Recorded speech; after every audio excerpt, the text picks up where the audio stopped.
Perkenalkan, nama saya Firdatullah Muhammad Sidki dari kelas 2 D4A NRP 11101810222. Kali ini kita akan membahas tentang metode penugasan maksimisasi.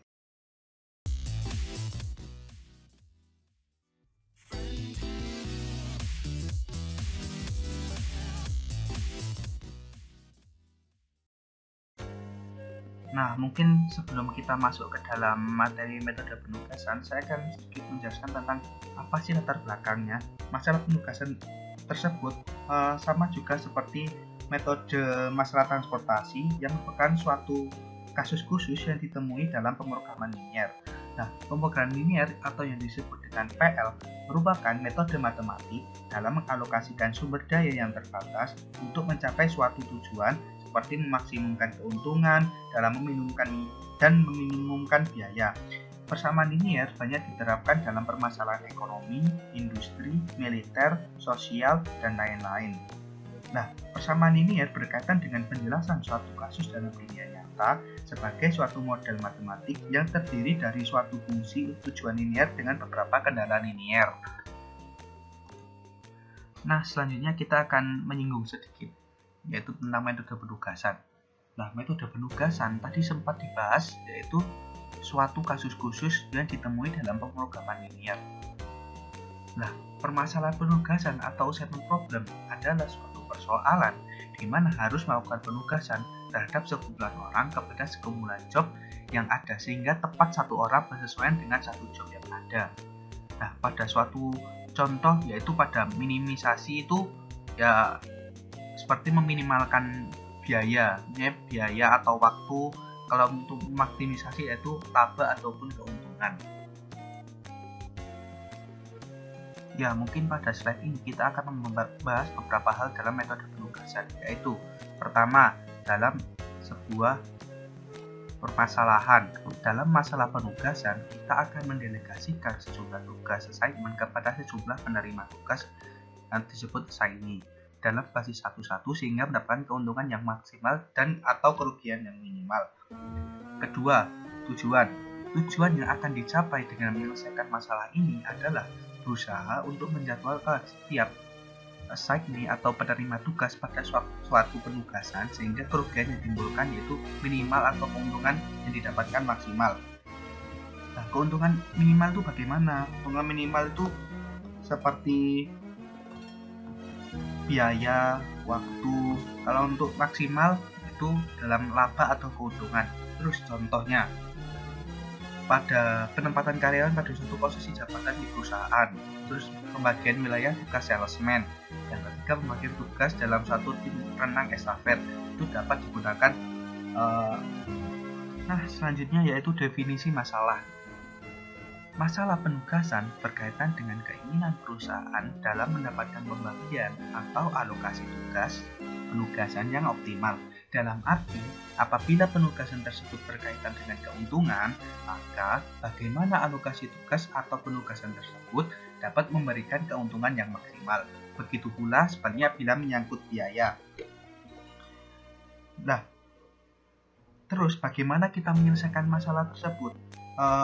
Untuk menyelesaikan masalah penugasan sebenarnya ada beberapa cara. Bisa digunakan metode numeratif ataupun metode transportasi. Tetapi lebih disarankan untuk menggunakan metode Hungarian.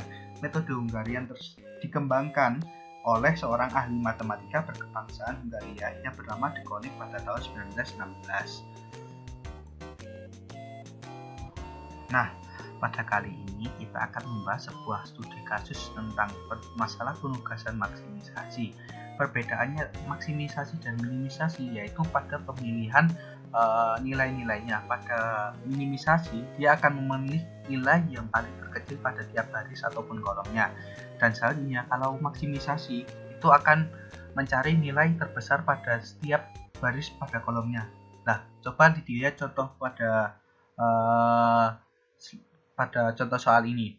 Sebuah perusahaan jamu nyambi gawe mengadakan pemilihan departemen yang akan disesuaikan untuk mendapatkan laba maksimum dengan nilai dalam ribuan. Nah, dia akan mencari posisi mana pada tiap-tiap jobnya. Misalnya pada Ali, job terbaik itu pada Kepanjen, Dau, Klojen, ataupun Sukun, ataupun seterusnya. Taufik bagaimana, Nini bagaimana, Yono gimana. Nah, langkah pertama yang sudah saya jelaskan tadi, kita akan mencari nilai yang terbesar.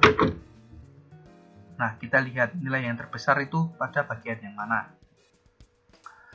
Pada baris pertama, nilai terbesar yaitu 1100.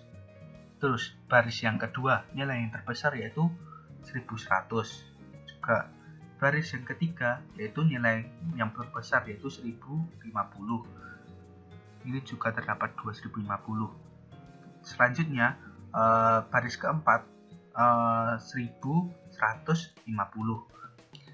Nah, apa langkah selanjutnya? Kita akan mengurangi baris tersebut dengan nilai maksimum yang tadi, yang sudah nilai maksimum terbesar, sehingga pada hasilnya ini akan menjadi nilai 0, ini juga akan menghasilkan nilai 0, ini juga akan menghasilkan nilai 0, dan ini juga akan menghasilkan nilai 0 juga.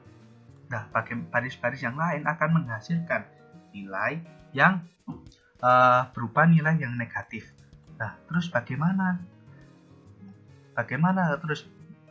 nilai kok bisa menjadi nilai negatif? Nah, kita coba. Nah, pada slide selanjutnya yaitu tadi kita telah mengurangi dari nilai maksimum tadi, yang tadi misalnya ini bernilai 1100, ini akan menjadi nilai 0, dan nilai maksimum ini semua akan menjadi nilai 0 karena telah dikurangi dengan nilai dia itu sendiri. Nah, terus bagaimana dengan nilai-nilai yang lain? Nilai yang lain akan menghasilkan nilai negatif. Nah, bagaimana terus kok menghasilkan nilai negatif? Maka akan dilakukan pemutlakan, sehingga akan menghasilkan nilai positif pada setiap baris atau kolomnya. Misalnya pada nilai min 100, ini kok bisa min 100, yaitu terus kita akan memutlakan semuanya. Nah, setelah langkah semua telah dimutlakan, akan menghasilkan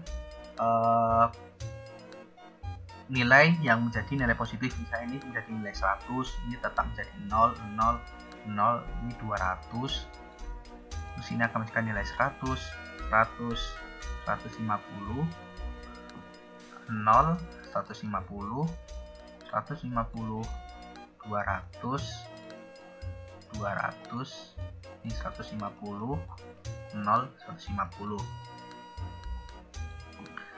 Nah, terus kita lanjut ke, nah ini setelah kita memutlakkan nilai yang negatif tadi menjadi nilai yang positif. Nah, terus kita melihat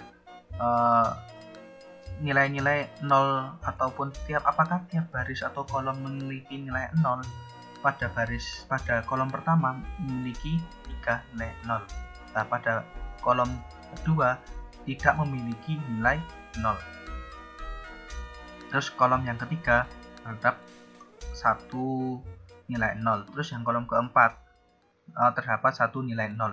Nah, terus bagaimana yang tidak terdapat nilai 0? Pada nilai yang tidak terdapat nilai 0, kita akan mengurangi, kita akan mencari nilai terkecil pada kolom tersebut. Pada kolom kedua, nilai 100 menjadi nilai yang paling kecil. Nah, selanjutnya kita akan mengurangi sehingga menjadi 100, 0, 0, 0, 100, 0, 0, 150.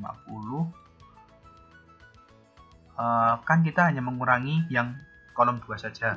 Jadi ini tetap nilainya tetap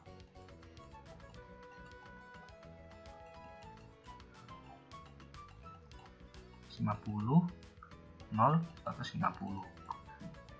Nah, setelah kita mendapatkan nilai pada tiap baris dan kolomnya mendapatkan nilai 0. Nah, selanjutnya kita tadi telah mengurangi nilai yang tidak terdapat nilai 0-nya, yaitu pada baris kedua. Dan tadi kan tidak terdapat nilai 0, dan sekarang terdapat 2 nilai 0. Terus kita simpulkan pada baris pertama ini terdapat nilai 0, ini terdapat nilai 0 dan nilai 0. Terus ini juga terdapat nilai 0, ini nilai 0, bukan nilai 0, nilai 0 tadi syarat-syaratnya sudah terpenuhi. Nah, selanjutnya apa yang kita lakukan? Nah, selanjutnya kita akan menutupi semua nilai nolnya. Ya, ini set. Nah,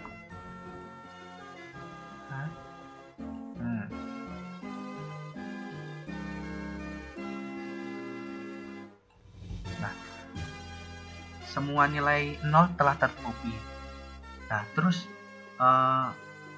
bagaimana kita menyimpulkan bahwa cara ini telah selesai? Kita akan menyesuaikan garisnya sama dengan barisnya tersebut. Misalnya ini terdapat 4 buah garis. Nah, itu juga terdapat 4 orang juga. Dan itu juga akan menyesuaikan. Misalnya kalau terdapat 5 orang, dia akan menjadikan 5 garis juga. Terus setelah kita mendapatkan nilai tersebut, kita bisa langsung mengeksekusinya. Nah, sekarang untuk hasil akhirnya kita akan temukan. Kita akan mencari nilai 0 pada tiap garis. Misalnya Ali, nilai 0 yang mana? Tadi nilai 0 yaitu ini, berarti dia Ali menempati posisi klojen. Terus selanjutnya untuk biar lebih mudah, kita akan mencari tiap per wilayah dulu. Misalnya sukun 0 yaitu ini. Selanjutnya untuk Taufik kan terdapat 2, tapi Yono memiliki 1, sehingga Taufik akan menduduki posisi yang jauh dan Yono akan menduduki posisi bagian kepanjen. Nah, terus kita akan mengambil nilainya dari tabel yang pertama, 1100, 1100. Nah, pada posisi 0 pada posisi yang sama, 1050 dan 1050 ini juga. Terus untuk dari Nini sukun 1050, Taufik jauh 1000. Nah, dan kita telah dijumlahkan menjadikan 4.300 dalam ribuan, yaitu berarti 4.300.000. Nah, mungkin ini sekian dari saya. Terima kasih. Wassalamualaikum warahmatullahi wabarakatuh.